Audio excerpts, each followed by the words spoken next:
Welcome back to Alley Chats. I'm your host, Rob Southgate. Alley Chats is like a virtual artist's alley featuring interviews with artists, filmmakers, podcasters, writers, and really any creative person you might find at a pop culture convention. My goal is to help draw attention to cool people and hopefully help them get some new fans. I want this podcast to raise up these amazing people and to inspire you, the listener, to chase your dreams as well. You can follow Alley Chats on Facebook under Alley Chats Podcast and join in the conversations. I'll add more social media in the future, but for now, that is the best place to interact with us. You can also email me directly if you would like to be a guest or have a guest suggestion. My email is rob@smgpods.com. Anthony, welcome to the show. Today, I have Anthony Curry with me. He's a filmmaker, which anyone that listens to my podcast knows I get all nerdy and geeky about. One of my categories that I get all weird about, especially indie film.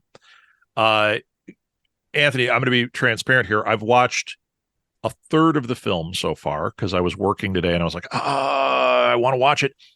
And I have this thing I do when I'm watching films. If I don't have time, I get to the, say, 20-minute mark. Because, you know, in filmmaking, I'm sure people listening know this trick. 20 pages in is when you make something happen, right? If you can get past that 20 minutes, then we're in the clear. If you don't walk out of the theater in the first 20, we're golden. Right. Well, and if you notice it, you'll be watching a movie, and a lot of times, especially the big ones, the big Hollywood ones, it's almost like 20 minutes on the dot that you go like, oh, this is what the movie's about. Yeah. Now I got it. Everything before this was kind of setting it up. There it is. Right. And so I got further than that. I got about 40 minutes into your film. And God, I'm having a great time with it. It's really great. Thank you. So the film we're talking about today is Trap. And it's going to be screening at the Shaka Go Film Festival in New York this weekend. For those of you that can't make it to that, keep your eyes open for this because it is quite a good film. Anthony, congratulations on a really cool project here. Thank you very much. And thank you very much for having me. I appreciate you taking the time to talk to me. Oh, it's my pleasure, truly. So why don't you tell everybody what Trap is about now that I've kind of set up how much I like it? So Trap is an acronym for the real Asbury Park. And it's basically an amalgamation of crime stories about kids I grew up with, told from a perspective of a prisoner serving a life sentence, looking back at his crimes. Okay, I was going to ask you that. How true were these stories? Because something I really loved in this film was it felt real. Like I'm watching it, and at one point I'm going, are these actors, or did he grab his friends that are trouble and film them? And they kind of brought the realism to it because it really did. It's kind of like, I know this is cliche, and you're probably going to be like, whoa. But it's kind of like when you watch that early Scorsese stuff, those guys that he used felt so real. Right. And I was getting a lot of that here, that's a big compliment. Oh, absolutely. I mean, Marty, I'll call him Marty, but Marty. Oh, you're New York. What the hell? I worked with him twice, so I could call him Marty. He's definitely a huge inspiration, but definitely like you couldn't hit the nail on the head any better. Like it's definitely like a movie told from the inside out rather than the outside in. Like I use like you said, I use the real kids that I grew up with that the characters are sort of based on, maybe not directly. And I always say, like, I like to take truth and kind of flip it on its head, like, because sometimes reality can be boring. And I'm not making a documentary. I was sort of obsessed with like a lot of those like youth verite films, like Los Avidados, or like even a movie like The Outsiders, or like Over the Edge, or like just like youth films that were like really powerful about like troubled kids. There's also this Brazilian movie, Peixoto, which is like one of my favorite movies. It's about these like troubled kids in Brazil in like this like youth detention center, and they escape, and it's like this whole story. But some of those kids ended up getting killed by the Brazilian death squads in like the late 80s. Wow. And it was like a true story of like just a true grit about like these aren't actors, these are like real people. And I think Trap definitely like holds that. You ever see City of God? Oh, I love City of God. That had that same feel. That's another example. That's a perfect example. That was one when I was watching it. I knew it was fiction, but at the same time, I'm like, I don't know how much fiction there is here. Like, I'm Right, seeing things that are really upsetting me. right. And boy, without spoiling anything, that it gets freaking upsetting. Now, are the nuns? Is that real? Um, well, the two sister thieves are like sort of like secondary characters that kind of bleed into it. I mean, it's based on real people, but I Okay, wouldn't that say one is they're not. based on real people because They're that was based the on to me that was the most like sensational, and I was like, but I loved it, and I right, loved how right, it was interspersed in there. Like I was really engaged with what was going on with those sisters.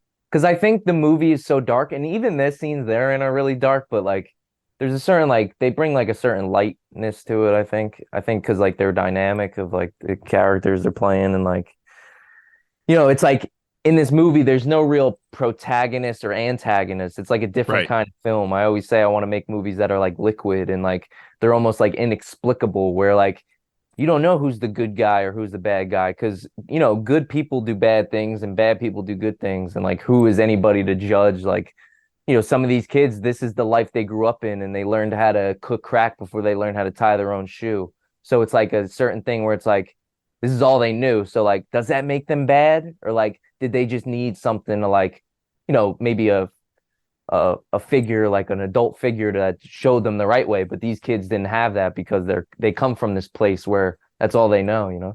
And they have zero clue. I think an early on scene when the guy is buying the pills. I think that was a great example of Oh that. yeah. As I'm watching that, I'm like, the conversation they're having is foreign to me because I'm not. I grew up privileged, in Right. the suburbs of Chicago and all that, and I would have identified right away, like, nope, selling these drugs is a bad thing. Right. And to them, that's the bad part of it is not even part of the conversation. Right. Right. Right. They like because when he said like, hey, my last batch, all these people died from it. He wasn't upset that they died. He was upset that he lost his customers. Yeah, but Right. I Right. didn't feel like he was an a-hole for that. I felt like this is just the perspective. And one of my favorite things in books or movies, hell, music, is when there is either ethical play or perspective play, which is exactly what we're seeing here, where it's like if you can put yourself in their shoes and see it for a second, it's suddenly not the offensive whatever that it might be if you look at it from your perspective. If you can go to their perspective, it's a very different film, and that was what I was getting here. That's why I was enjoying it so much. Right. And that's what I think it's like. I love that perspective play. I've never heard that term used with this movie, but I really love that. I'm I gonna talk steal a lot of that. smack, man. It just I'm, comes out. I'm gonna use that if you don't mind, but on my next interview. But yeah, it's sort of like it's a very singular vision, and I feel like I'm the only person that would be able to tell a story like this. And not like selfishly, but just because it is a movie from the inside out, and it's about people I knew and like things I've seen and grew up Yeah. with. So it's So not is go ahead, man.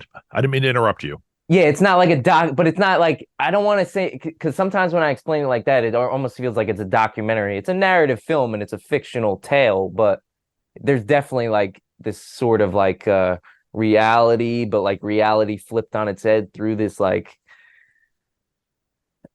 through this like view through this like the movie doesn't have blinders on, and I think when people Right. watch it like they can't watch it with blinders on. They have to like keep open, and it's also not the even the filmmaking style of it. It's not told like a normal narrative film. It's told through this like I don't want to say experimental, but sort of like yeah, cinema verite meets like slices of life. I wanted the movie to feel like a tapestry or something where like all these images are coming from different directions and stuff. Yeah. Yeah, I do know, and I think you accomplished that. Now, in your other works, are you staying in this vein of these are stories like I do get how you're saying it. I'm trying to look for the words to say it because great art comes from our experience, right? I don't care if it's Alien, Right, you're making a movie like Alien. There are story elements in there that are from the life of that writer.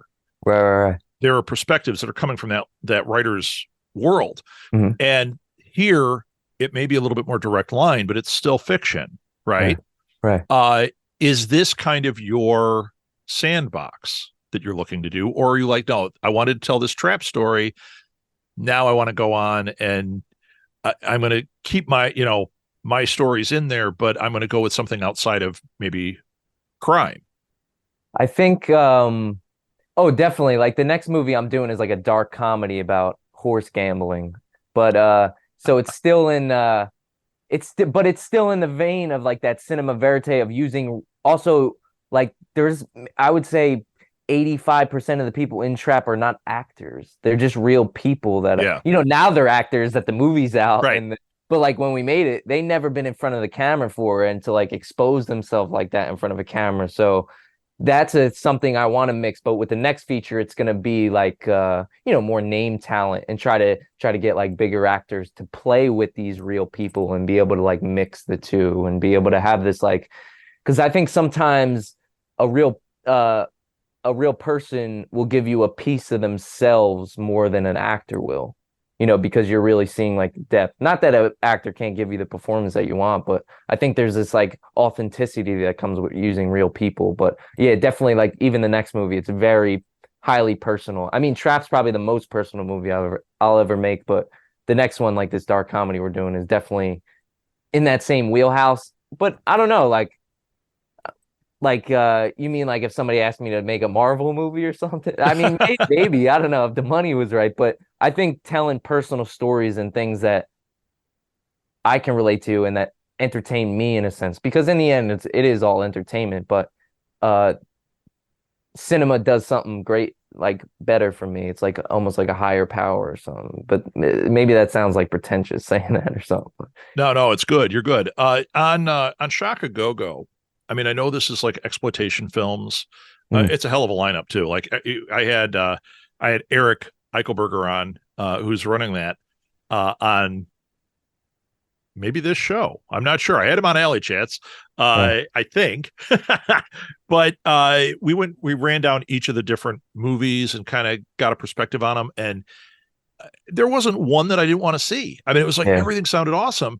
right. Are you an exploitation film guy, or are you like, no, I'm just a film guy and I love this sandbox for now, but yeah, maybe I do want to make a Marvel movie someday, or maybe I do want to venture outside of exploitation? Because I know a lot of people that once they get into this trap, no pun intended, uh, and it's not a bad trap either, uh, they like that. I've got a friend right now that he did a horror movie. He's an actor. He did a horror movie and now he's like all in on horror.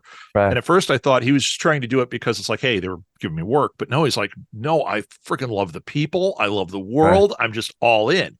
Is that, what do you think about for you? Is that kind of where you're at? Or are you like, no, man, I just want to make film?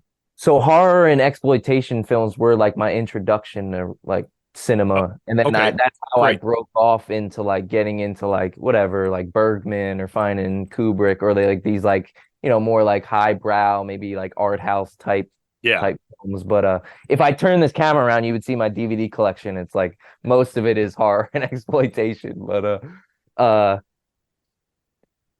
I mean, I was probably making a joke about Marvel earlier, but I'm always open to If get they're some money. calling, you're not So if hanging up. Marvel's watching, yeah, I would do a Marvel movie, but that's not something I'm really like hoping to do or anything. I Yeah. would stick in this like independent film world, but yeah, if somebody came up with me with a lot of money, maybe I would direct something like that. But as Okay. far as like what I'm trying to do, like these sort of passion projects, but I always like directors that can go from like they do the passion project and then do the commercial film and go back. I feel like even like Martin Scorsese has done it. I feel like most of like the filmmakers like we all admire have done that and haven't having to go back and forth, but still being able to be able to hold true to their vision. Like Abel Ferrara, he's been one of my favorite directors of all time, and he's gone. His first movie was The Driller Killer, and then Miss 45, Right, right. and he was doing Invasion of the Body Snatchers, and he made King of New York, and made like a Bad Lieutenant, and like just like his filmography of how he went like up and down. And he did a movie about Mary Magdalene, and like he just did a movie about Padre Pio, but his movie before that was Siberia with Willem Dafoe. So he had like just these like ups, and I want to be able to like do that same thing where I can make just things that interest me and stuff that I feel like I can tell a good story with, you know? Yeah, yeah. So we're throwing a lot of names out here. Did you go to film school? No, I didn't. Okay. I just I'm went to high school and then picked barely up a made it through camera. high school and then just started working. I mean, I've always made movies though. That's what it's funny. I always say like I don't know what came first, like being born or making movies, because I never had like a You like I needed was that making that movies at six Spielberg years Lego old. set when you were a kid. You would have gone crazy. Yeah, exactly. It was like, I never grew up because I'm doing the same thing I was doing when I was 6 years old. So like, I don't know. It's like it's just like I can't imagine doing anything else. Yeah, I didn't ask that implying that you need film school. Right. You know, it I think I think for like education, no matter what it is, it depends on the individual and what they Mm, need to get them there. Some people, film right. school is where it's at, and other people, it's like I need to sit and watch a bunch of movies, and now it Right. works. I remember I was in an acting class one time, and I had not gone to college for it, uh, but I had an agent, and I had been doing a lot of stuff, and this person kept the one running it kept using me as an example, making me go up and act, and it was me. I'm like 18, and it's all these professionals, and she finally said, "You know why I keep using Rob? Because he hung out and listened to music, hung out with musicians, watched a bunch of movies. He understands the material." And I was like, Mm, oh, that's what's happening with you. You understand the medium. Now you can create out of that. Some people need the nuts and bolts in education. But I'll sure. tell you what, watching the classics and watching the indie stuff, that is where it's at. I'm the same way. If you look at our video collection here, you'd be like, oh yeah, we probably it's a lot of horror and sci-fi and exploitation, but then right next to it might be the Hitchcock box set. Right, And right. Yeah, like I and got studied. Night of the Hunter next to the Bergman set, next to and then like I Spit on Your Grave is under that. Oh, It's like a weird, crazy mix of like yeah, but John those are all, Cassavetes, and then it oh goes to man, like yeah, but those are all great in their own right, right, right? right. You know, And I I think that's what how people have to look at cinema. Like some people like look at that as like exploitation and horror as like low brow, but like it's all cinema in a sense. Like right. whether you make a movie for $100 or 100 million, I feel like they're still in the same ballpark because it's cinema. Like how are you going to define what's a movie? And that's not a movie because it was made for not as much money as that. Like how could you define that? You know? That was like I'm sure this is cliche to bring up Kevin Smith, but when Kevin Smith hit the scene, that was when I was working we're trying to get into independent film, doing that kind of stuff. Right. And he very much uh, broke that mold. He was like, he sold his car, used the money to make a movie, shot it on black and white. Yeah. His friends are in the movie. He takes it to a film festival, and the right people see it. Right. And then he ends up building a cottage industry out of it. Right. But really, I mean, that was a film. Right. It was a film that won awards. And you're like, It- and you're like, hey man, at the time, that was not what people were noticing, right.